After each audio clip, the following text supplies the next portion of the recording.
Hello, everyone. Good evening.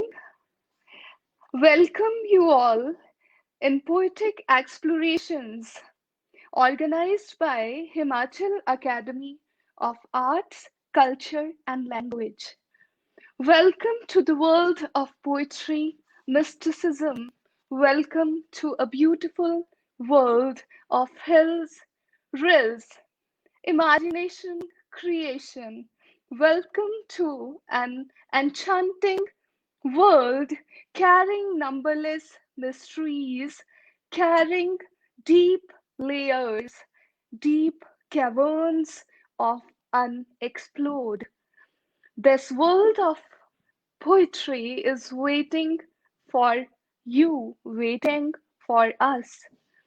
This lives in this universe, this breathes through our surroundings, our each and every speck of this beautiful universe is poetic, is mystic. So we are having Professor Roshan Lal Sharma along with us. He's an eminent poet, philosopher, scholar, and he will bless us by cheering the session. And we are having two beautiful poets, Professor Kamalini, a great artist, Professor Abhyudita. She is an explorer with a beautiful mind. Now, the world of poetry is waiting for you, and the sky is still unexplored, untouched, and it is carrying various rainbows. It is carrying the mysticism of this entire universe to be unraveled. So now I request our most eminent scholar, Professor Roshan Lal Sharma, eminent poet, to recite few verses, a few poems. Thank you, sir. Thank you.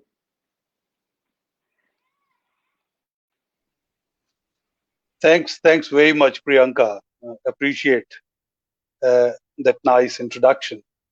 Undoubtedly, a session, uh, which is a session of exploring or exploration of our souls.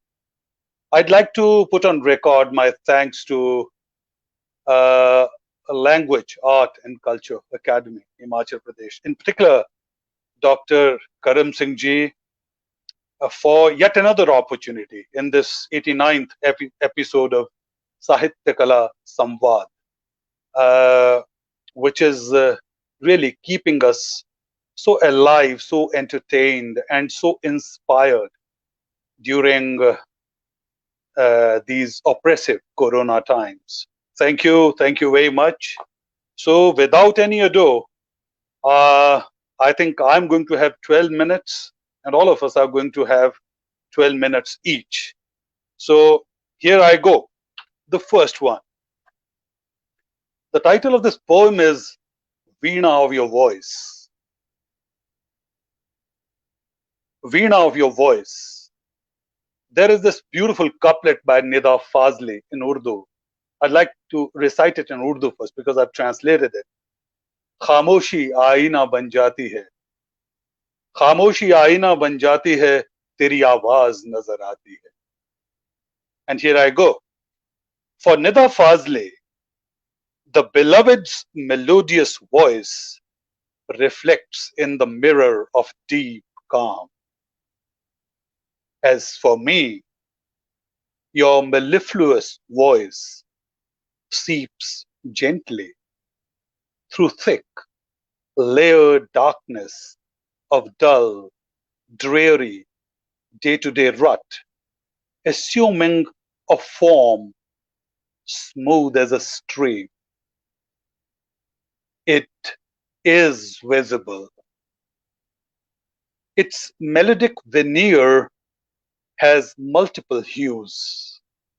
As one strains one's ears, its deeper undercurrents merge with the nad, the eternal sound. Lost am I as your voice delves deep, dredging dregs of dross from deep within, saturating it simultaneously with sweet abundance and ethereal tenderness. The veena of your voice has harmonious richness. Touch a string, and the melodious echoes spring. Touch all strings, a a swell fountain of sweetness gushes, flowing down those soulful slopes of one's being, making one aware of the fragrant dewdrops perched so tenderly on the delicate petals of a full bloomed lotus, so deliciously delectable to the ear, elevating the soul, filling one's being with the lightness called love. So that is the first one. I now move on to the second one. Well, it's a short one, and it's entitled A Trice. A Trice. Henceforth, let that thin line of demarcation dissolve between us. Let a merger take place at a deep inner level.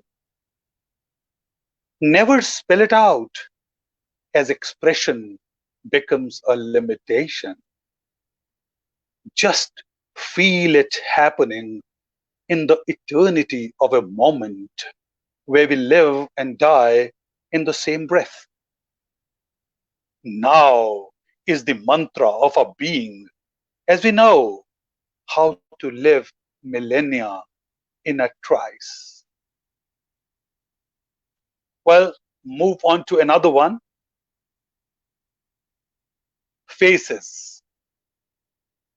Well, a whole range. Faces. The faces came crowding in.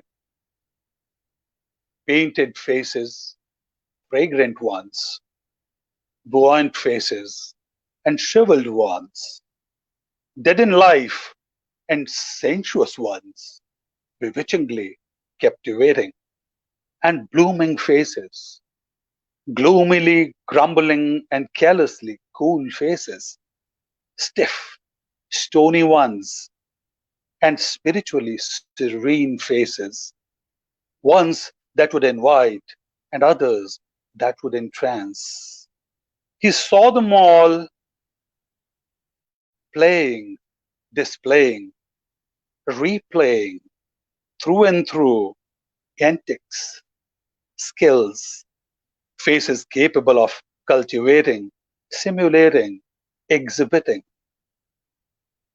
Nothing of them remained as he lifted his face in wonderment, moistened by the enveloping monsoon mist. All right. Another one is nameless prevalence.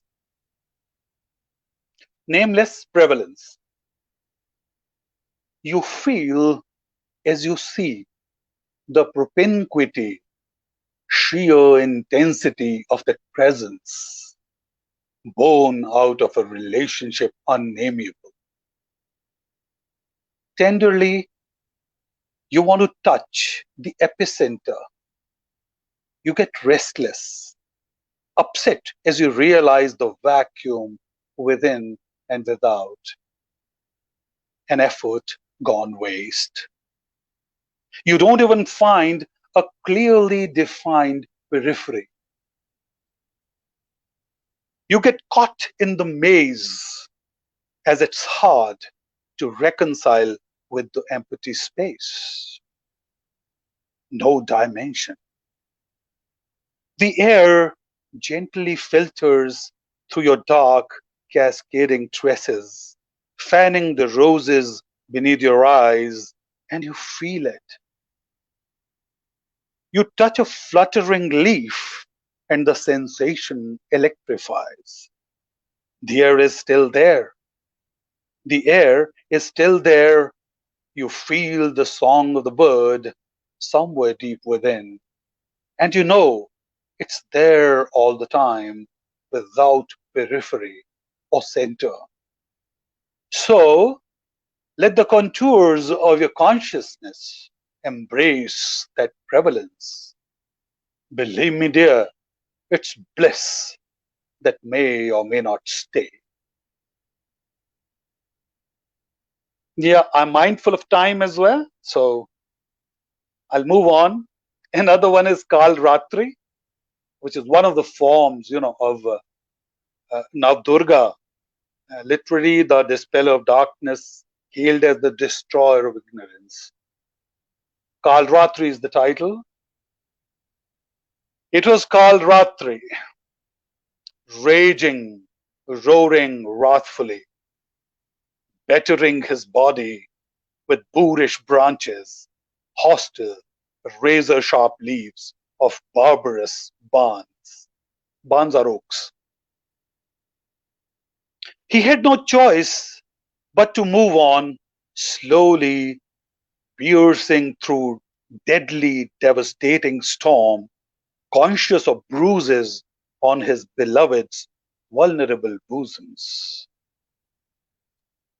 Amidst this Rudra charged Tandav of Kal Ratri, he was reduced to a speck, a sheer knot, till she smiled, becoming lovely, lilting hum of his beloved, and then again burst into a deafening laughter in sync with lightning across the horizon, threatening, menacing.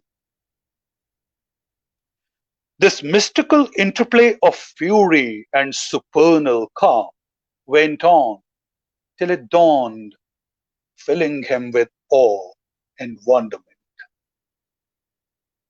Maybe, yeah, maybe the last one. Okay, I need to remain mindful of time. Yeah, the last one, silent stream of perception. A silent stream of perception whispered as he listened attentively.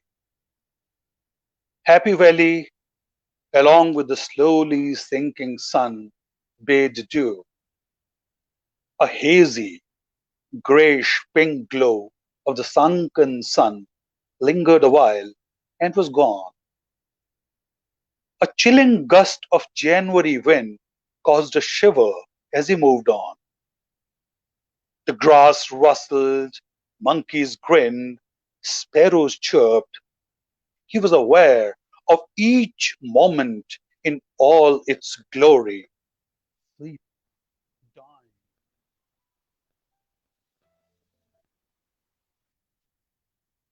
I beg your pardon. I repeat this stanza. Maybe there was a call. He was aware of each moment in all its glory, fleeting, dying, never to return. He walked past them all, seeing the ensuing, enveloping darkness. Thank you. Thank you very much. So,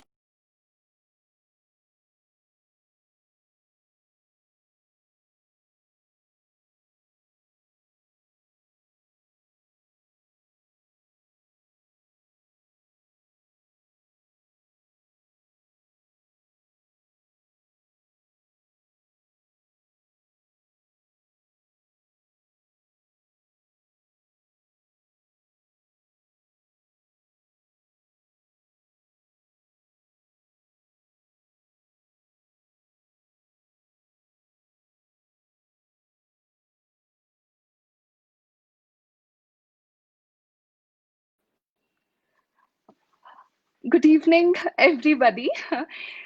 This is my very recent poem, Let me add some colors in this beautiful rainbow.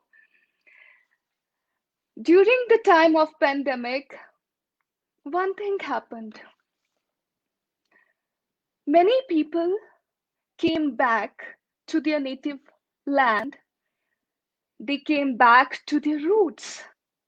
What happened when they came back? Did they find the same place? Did they find the same surroundings, same atmosphere, same home? Did they find their parents at their childhood home? So, the title of this poem is Unheard Memories. A door covered with long vines, unvisited, long vines of dead reminiscences, unchecked and wild, engulfing stillness of swing, lamenting palash trees, naked branches, burdened with infant smiles and cries of bygone years in autumn season. Rusty lock that carried the tales of caged, secluded life where old parents lived with memories hanging on dead walls.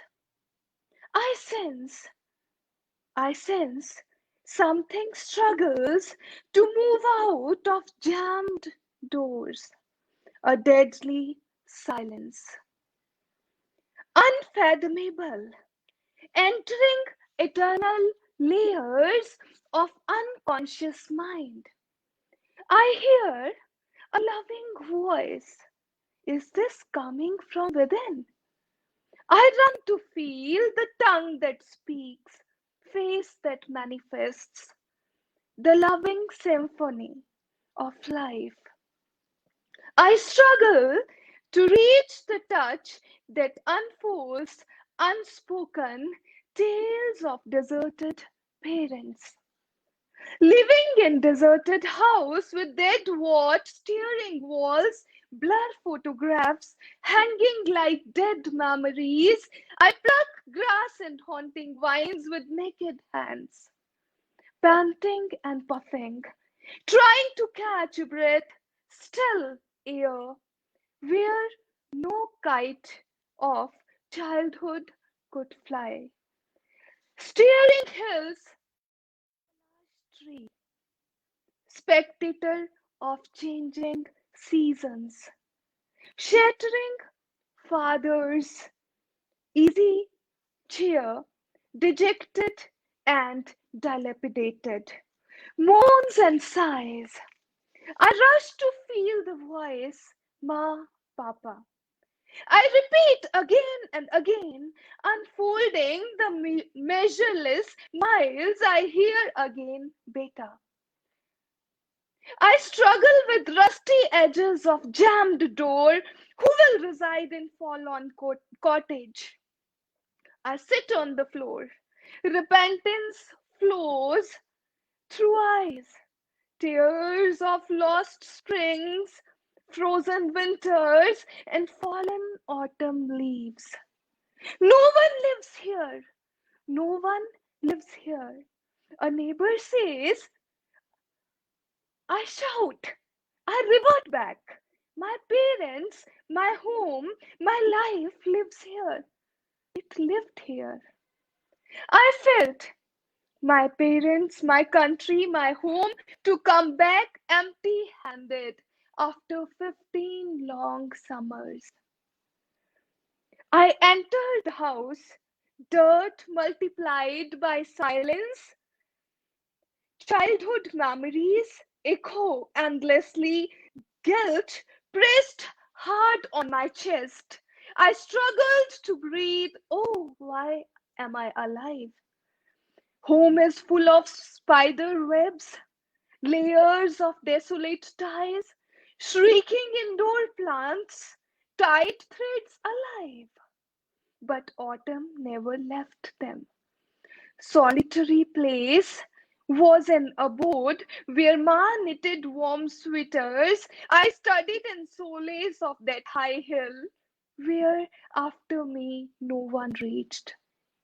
A table lamp, spectator of ma's struggle, and numberless nights. Pens without ink, without colors, blank papers where I could shape infinite memories of childhood. Found my school diary, spoke the pleasant tales which are flowing through unbearable pain, and flowing tears, those childhood immature paintings of mother made me realize about perfectly imperfect world beyond hills. Oh, I opened Almira. Dust entered into my breath. Don't know. What was it? Breathlessness, choking by chaos. Stared at me. I tried to escape. I looked for a corner but couldn't find one. Kitchen carried the fragrance of Ma's presence. I tried to embrace the warmth. Darkness. Kitchen without windows made me numb. Oh, Ma, you struggled with dark nights. Fragrance converted into rotten smell of ingratitude. I tried to hush the voice of mass sacrifices. Jaggery laddus covered with fungal of agony. Father's stick broken with time's ironies. His specs covered with mist of tears. A newspaper lying with 11 months old date, speaking time's tyrannies.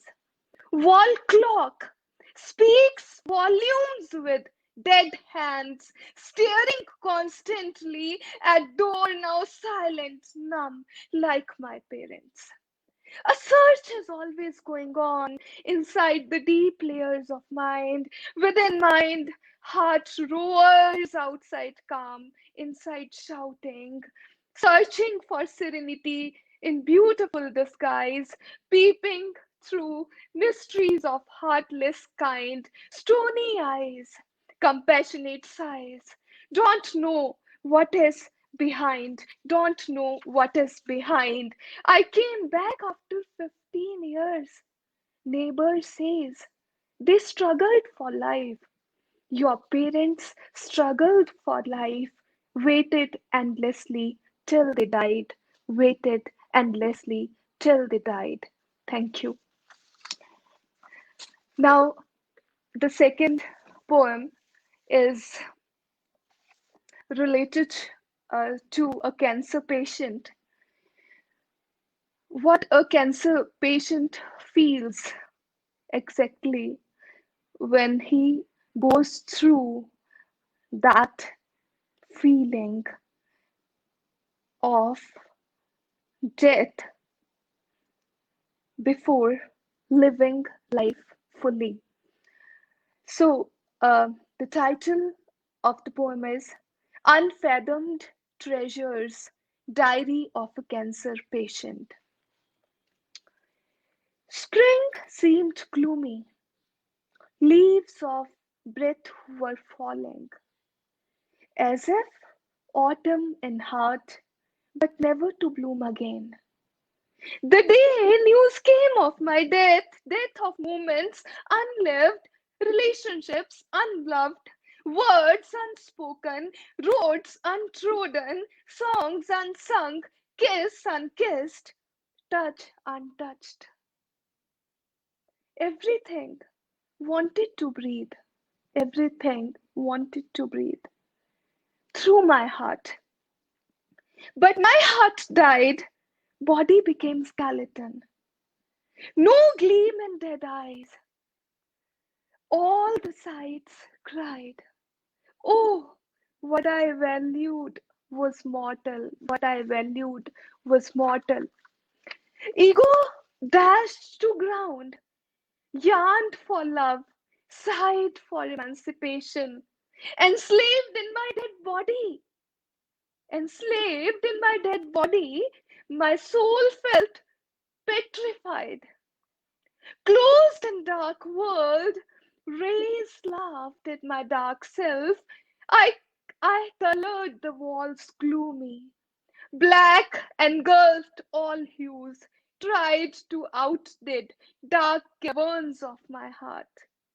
Closed windows, no lamps, no mirror, just me, a corpse, breathing, crawling creatures of graveyard were seen on my disheveled, a heavy blanket on my flimsy body. Organized things haunted me.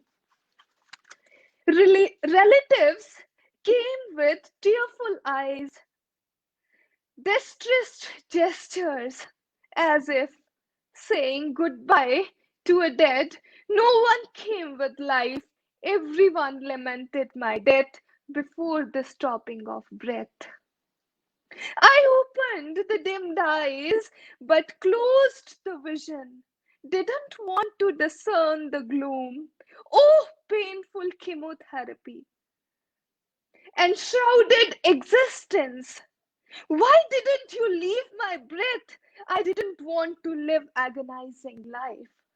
Collected dead insects, reptiles, mosquitoes in my dark space before the end of life. Oh dear, either you will be rotten or burnt, or these are the tests of life, or these are the tests of life. Body I loved the most, body I loved the most left me deserted. I closed that. A cloud burst, I heard. Oh, I was fallen on earth to crawl, not to walk, not to run. The body I loved the most deceived me, slaughtered me. The mirror I adored the most showed my scary figure, a frightening face. I broke it with stones of agony. I broke it with stones of agony. Those broken pieces of memories entered in my soul and pierced me as if I am demon enslaved. I am demon enslaved, not alive anymore, not alive anymore. Still unfathomed the treasures of life were still unfathomed the treasures of life were. Thank you so much.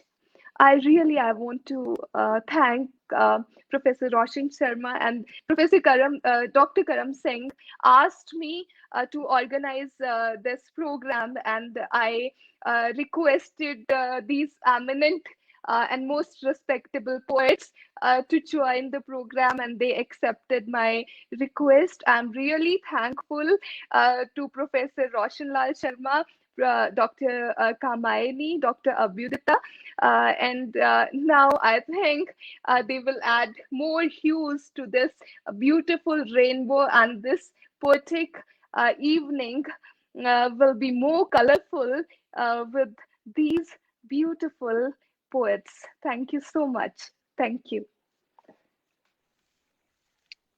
Thanks very much, Priyanka. Appreciate it. It was beautiful, beautiful, and really a moving recitation of your poems. I'd now Thank like to invite Dr. Kamaini Bisht to recite her poems. Dr. Kamaini. Thank you so much, Professor Roshan. Thank you very much, Academy of Language and Culture, Himachal Pradesh. Thank you very much, Karam Singh ji. I am. I must start with a lot of humility because I think I'm in the company of very senior poets. These are very early poets in my career, poems in my career, and I shall begin with my favorite and my first poem that I wrote. This also happens to be the title poem of my only anthology that is in place yet, The Witch Must Die. The witch must die for the life she savored, for each tattoo she flaunted as a trophy of triumphant desire, for the many crystals that she wore like stars on her body, for the pride that her eyes shone with in defiance of all expectation, for the citadel she dwelled in at the edge of the precipice, for the broom that she rode to forbidden places without fuel, without engine that could break down, for the vermilion she smeared on her thighs instead of adorning her forehead with it, for the scent of jasmine in her bed, dislocated from the altar in disuse, for the grapes that filled her glass before they found way to the salad bowl, for the glorious invectives that she echoed every time she reached roof shattering orgasms, for the sons and daughters she had chosen not to bring to life, for the vain mirror in her attic that fell in love with her naked form. The witch must die for the joy that had no spring. The next poem is called Halos. Dear gods, you'll probably need fog lights to look through the halos that surround you like translucent smog. We might then be in the same city where all temples have the same architecture as the hospitals, prisons, and brothels. We might then be able to talk in a language that you and I understand beyond the incomprehensible mutations of stylized verse. Sit on the same table and bite off the same piece of meat that has no specific nomenclature. Sleep in the same bed, not fearing the phallus or the lack of it. You could probably then share your stories of private guilt, and I could be your shrink. Dear gods, break through your halos just once, for my sake and yours. Your heavens will be happier, your hearts more peaceful, having shed this time heavy load. My poems are actually very short. The next poem is called Home Comes to Me with a Yellow Door. Home comes to me with a yellow door, creaking its welcome notes. It comes to me in the smell of Dad's century-old books, bought from Daryaganj, saved from the monsoons by the handcrafted leather covers. It comes drifting to me in the song playing in the local bus, the same that my mother would hum in the kitchen, trying to drown the din of her emotions. Home comes to me in the hushed family stories that have been hanging in the old canvas bag behind the door. It comes surging in the warm rush of the first time I fell in love with this body. Home comes to me every time I try to go away from the home that comes to me. Home comes to me every time I try to go away from the same home that comes to me. The next poem is called I Am No Longer the Poem. I have long ceased to be a poem, the poem that danced in her eyes and swam through her, exploring the crevices of infinite longing. The silken pillow that resounded our laughter under the stars has since been replaced by memory foam's orthopedic versions, because the poem now hurts somewhere below the neck. The folder on her bedside no longer houses carelessly scribbled verses stashed away for refinement on a leisurely Sunday. It spills over with court summons, prescriptions, home loan papers, and a copy of her will. I have, in the meantime, graduated from being a poem to a cacophonous rattle of meaningless sounds. Long drawn sentences that forget what they set out to say, prosaic paragraphs that lose the will to complain. Why? I have ceased to be the poem she wrote. Did we really promise 7 lives of song together? The next one is called Journeys of Decay. Don't we all have our journeys of decay, taking us into unfamiliar territory that looks like the set of a horror film, clattering bones, melting flesh, dead nerves, oozing eyes, incomprehensible blabber, lonely screams reverberating gagged hearts, convoluting pathologies of thought, fears that defy reason, attics that are cluttered with stories, beds that rattle your sleep, doors that creak like painful memories, mirrors that define non recognition, milk pots that curdle the last trickle of life, walls with caked lime paint, carpets that fail to cover gaping holes, radios that refuse to tune to melody, screens that flicker black light, phones that ring only to convey betrayal, pens that write invisible desires, clocks that do not cease to tick tock, evidence that proves nothing. The only visitor, a vampire phlebotomist. Prescriptions that don't promise recovery, church gongs that ruffle the uneasy calm, holy water that is carcinogenic, horizons that differ with the sky, boundaries that fade into blurriness, and of course, a window that opens into the graveyard, the only hope that decay will be exorcised. Now that we are experiencing monsoons, I'm going to recite a poem called Monsoons. This rain that I have awaited a whole year comes dancing on the rooftop, singing of the childhood we remember in bits, like scattered pieces of a photograph strewn on the forest bed.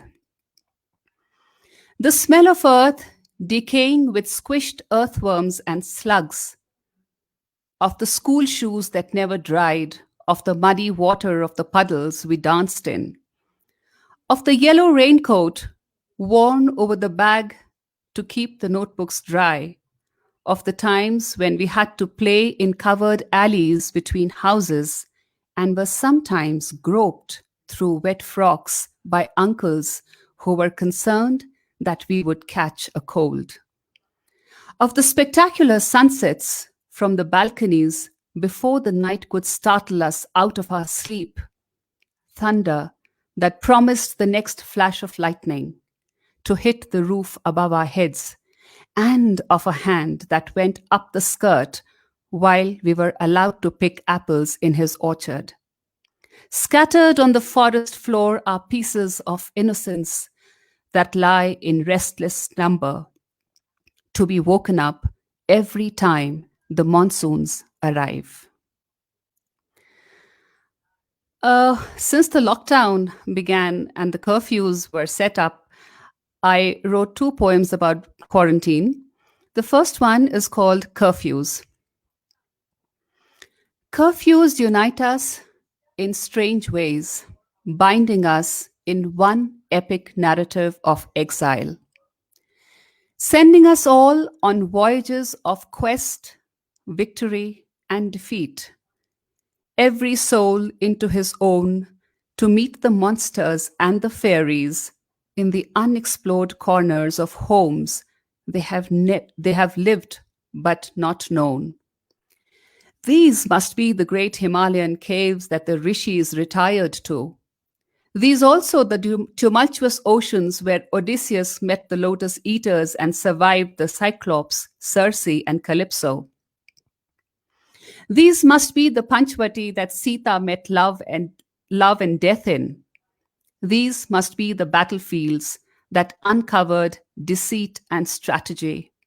These must be the closets our mothers were married into to win over an alien tribe, the dark dungeons and the other worlds that we were all meant to survive or perish in.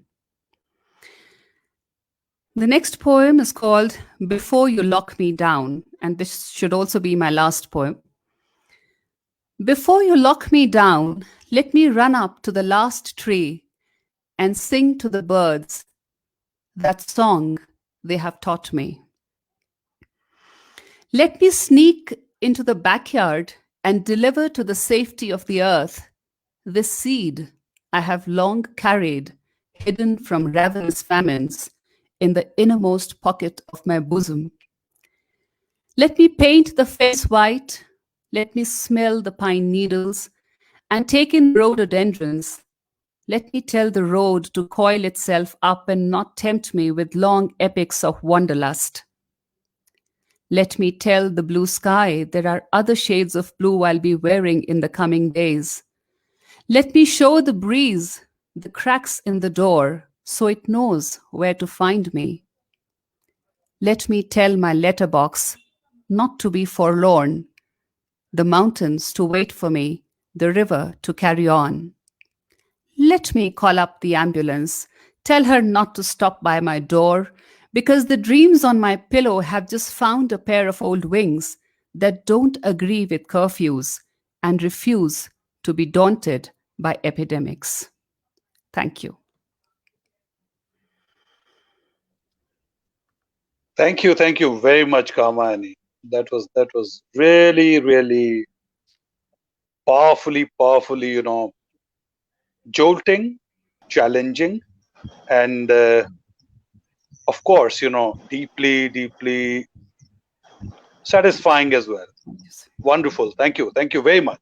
May I now request Dr. Thank you, sir. Abhyudita Gautam to please make her Thank you, presentation. sir. I Dr. hope you Abhyudita. can hear me. Hello? You are Abhyudita, you are audible. Yeah, please go ahead. Thank you. So thank you so much for having me here. What a pleasure it is to be sharing the stage with you all, and especially Academy of Culture and Language of Himachal Pradesh. To have me here, such a privilege. The first poem that I have selected to be recited here is Submerged and Rehabilitated. It is also the title of the book that I have just written, and it got published recently, just 2 days ago.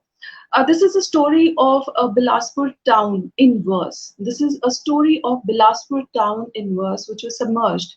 As we all know, that Bhakra Dam was constructed and the reservoir was formed as a result. The old town was submerged beneath the waters. You can still see the remains of the town. So this is just an attempt to actually showcase, to have a glimpse of what people thought, or what the journey that these people had, rehabilitating to a new town. So it goes like, the old town where our forefathers were born, brought up, and bred.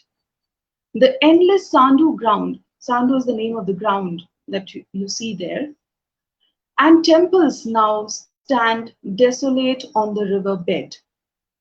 Our grandmothers narrated stories of the houses that drowned, the king, the queen, the prince who was just crowned.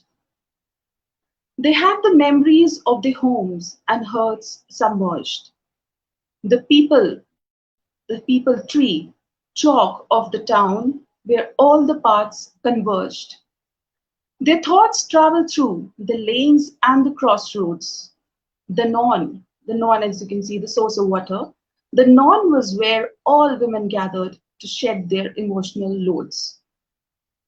The children who swam in the Satluj river waters, the ladies who strolled in the evening with their young daughters, the mangoes chilled in river water, in baskets that none could refuse. The men met in the evenings at the ground to discuss the everyday news. The Bhatte Cafe is the name of the whirlpool that was very famous in the river. The Bhatte Cafe was what the boatmen always feared. The people who had got engulfed into it never reappeared. Such was the myth or truth of that mysterious whirlpool. But boys still challenged each other to cross the river after school. Then the Temple of Democracy one day was built on the river which had been flowing for years without any guilt. The Bhakra Dam was constructed, which recklessly stilled the flow. For the people of the town, this struck like the hardest blow. The inhabitants picked up the bits and pieces of their homes and shifted to the new houses that were far from being their clones.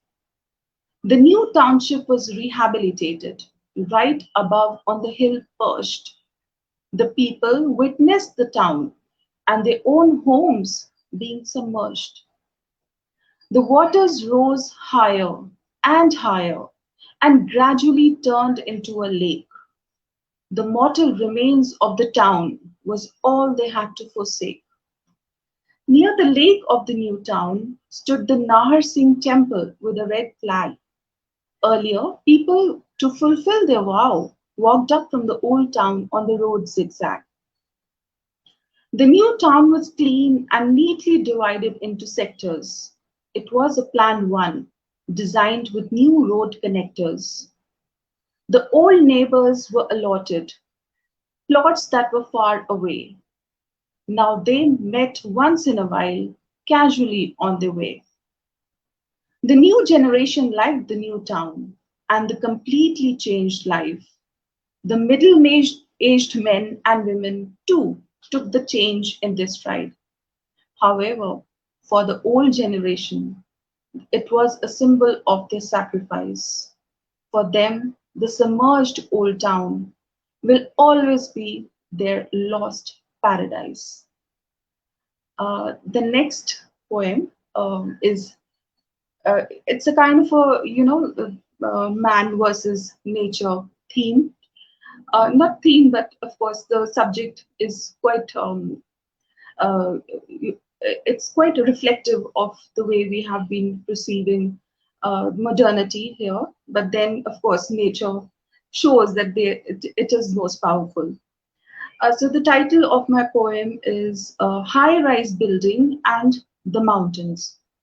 So here I'm talking about the high-rise buildings that we often see when you go to the cities. You may have been constructed and risen very high, but your strong pillars still can't make you touch the sky. You may have screened the front view of the field, but we can still see the mountains standing tall as our shield. You may start to feel that the world is at your feet, but for the mountains, you are still like a speck on a sheet. You may look at the roads below as if they are a maze, but the rivers are still meandering around the hills for the ocean's chase. People may use lifts and elevators to reach your floors and levels, but the trekkers still walk up tirelessly to the mountains to win their medals.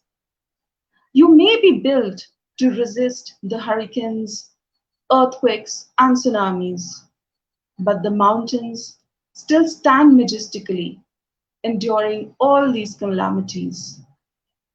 You may provide shade and shelter to the millions in the scorching city, but to find solace and peace, they still come to the mountain mighty. The next poem that I have chosen to be recited today is very close to my heart because it's been 5 years since I've shifted my base from Shimla to Dharamshala. and we've been working in Dharamshala and around the Dhauladars. So this one is dedicated to the mountains, to the Dhauladars, and recognizing it as my workplace, you know. So this poem is Working in the Dhauladars. Babbling rivers, frothing waters, meandering along the road. Snowy peaks atop the mountains, here surely is the god's abode. Blue sky spreads like an umbrella, scattered with white cloudy blots. On the sprawling emerald valley that's dotted with concrete roof tops. Long beaked cranes fishing in the muddy paddy field. Rainwaters splashing every day prove a boon for the yield. Cows, sheep, and goats grazing over the grassy meadows in the woods. Quench their thirst with clear water plopping in the brooks. Every morning the sun shines for a brief period of time, soaking up the humidity and drying up the slime. Come afternoon, and the blue is slowly overcast with clouds black. Lightning and thundering, the heavy downpour hits back. As usual, Dharamshala, the rainiest place. Such an enchanting sight that all would love to visit. Bewitched all will be with mind, heart, and spirit. Breezy summer nights under the twinkling stars. Immensely charming it is to work in the Dhauladhars. Um, Another poem that I have chosen is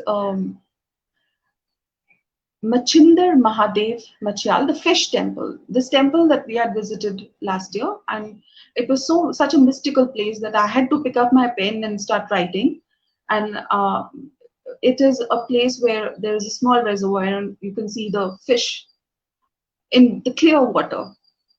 And there was a small Shivji temple, and the Lord is called Machinder. It is like an amalgam of two words, Machi and in the god of fish. So here is this poem. On a fine Sunday morning, Tridev was on our mind. We set out on the country road, but it was not that difficult a grind. To feed some wheat pellets and to explore the divine, we reached the little reservoir, and the weather too seemed just fine.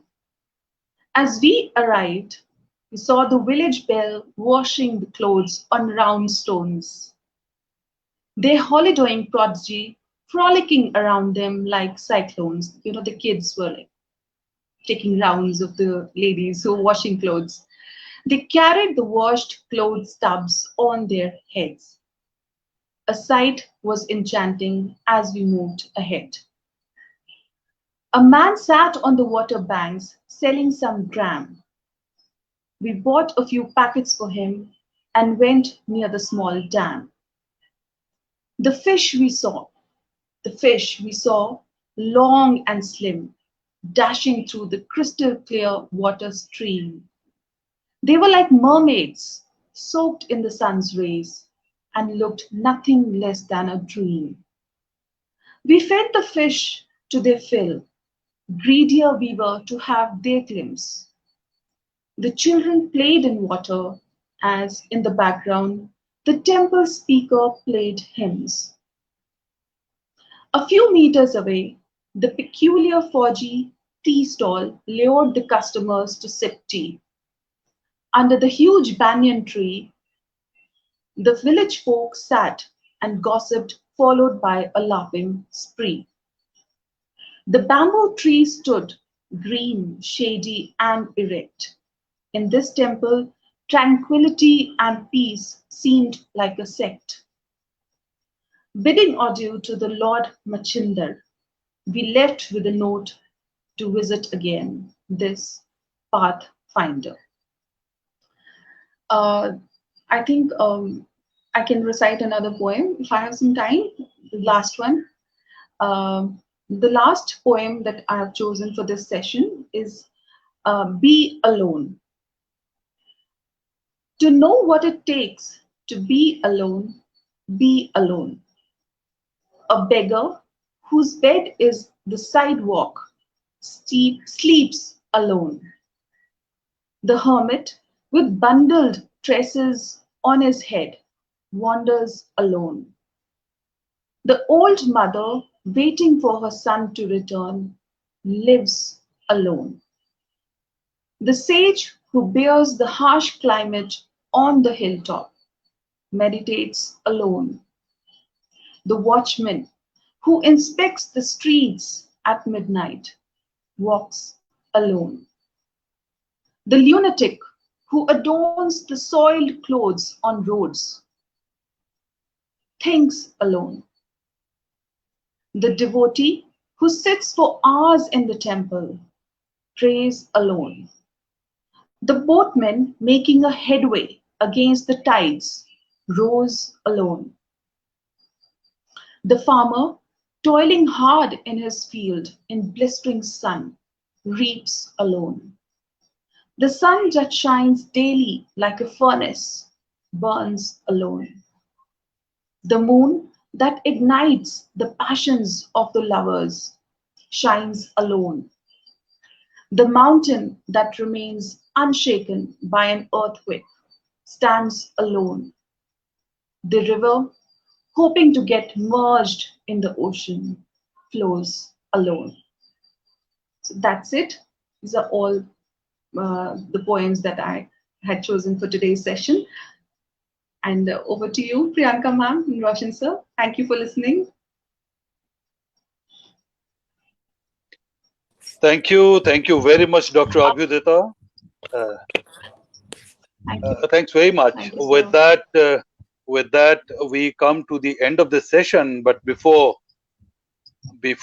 we bid adieu, I've been assigned this task of just offering some summative comments. So let me make this thing very very clear that when it comes to writing poetry, okay, I mean such phrases as senior poets, senior writers, and say Abhyudita, reciting her poetry for the first time. This doesn't matter because we have seen it as to how mature and how ripe expressions, and how powerful expressions, could be there in maybe say the debut collection of Kamayani, collection of poems.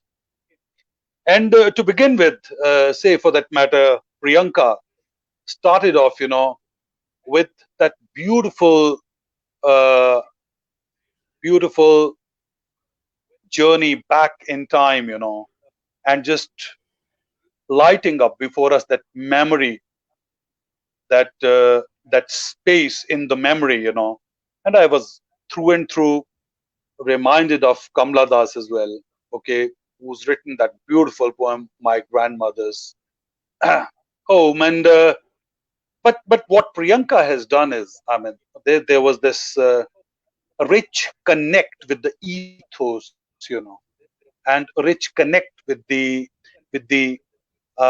cultural layers, and the way she has been, she has experienced her life, and the spaces, that that keep kind of uh, uh, engaging her, that keep kind of inviting her back in time. And then of course, when it comes to the cancer patient, that's very very point one, and very very moving poem.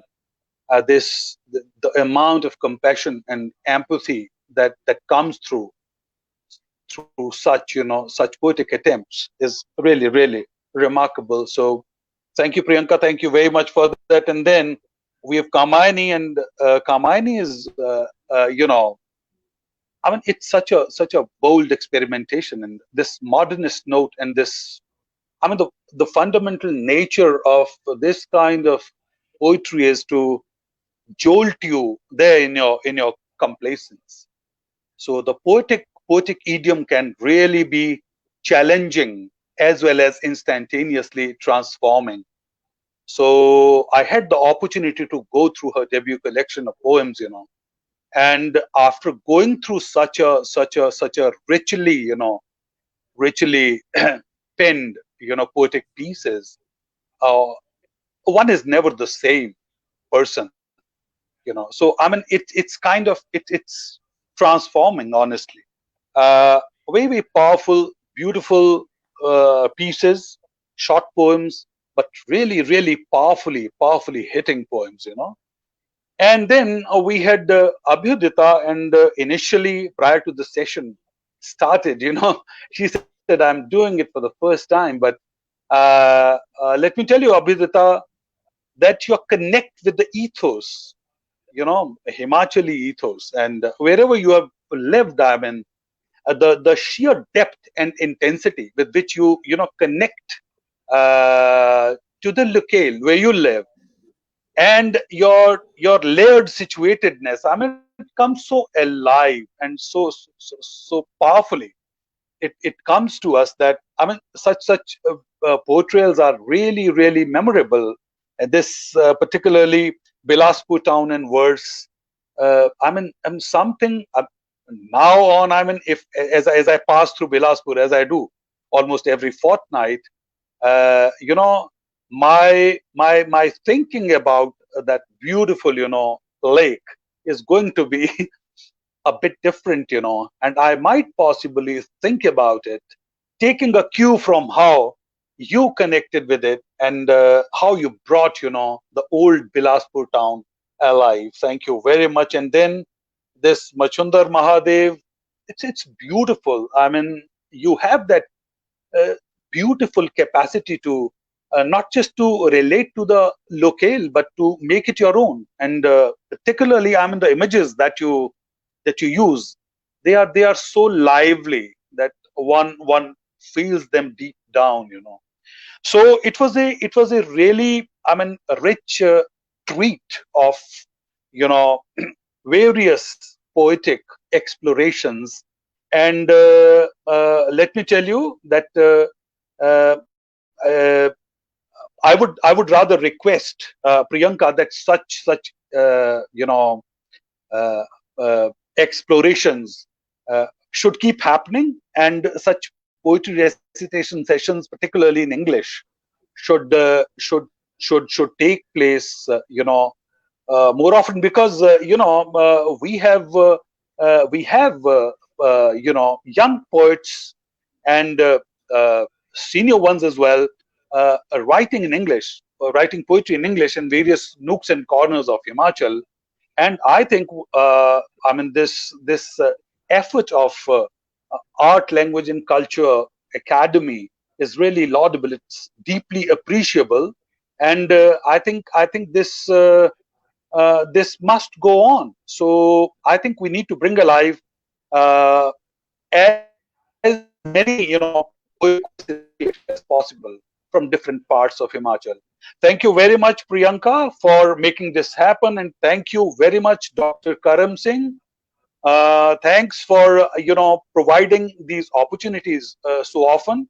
I also thank my co-panelists, Dr. Abhyudita Gautam, Dr. Kamayani Bisht, and let's hope that such opportunities will come our way more often. Thank you very much. Thank you so much, sir. Thank you.